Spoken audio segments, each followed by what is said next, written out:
Sinilbihan ng mga otoridad ng warrant of arrest ang most wanted person sa lalawigan ng Rizal habang nasa kustodiya ng BJMP Taguig City matapos matunto ng kanyang presensya at kilalanin bilang may kinakaharap na kasong kriminal. Ang buong detalye ng report ay mula kay Patrolman Mark Lawrence Atencio. Wanted person sa isinagawang operasyon ng Alaminos PNP sa Barangay Poblasyon, Alaminos, Laguna. Kinilala ang sospek na si alias J, pawang residente ng Barangay Poblasyon, Alaminos, Laguna.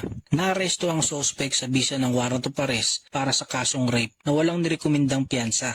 Ang Laguna PNP ay patuloy na magsasagawa ng operasyon laban sa mga taong may pagkakasala sa batas upang mapanatili na ligtas at maayos ang komunidad. Mula dito sa Calabarzon, ako ang inyong Police News Network Correspondent, Patrolman Mark Lawrence Atencio.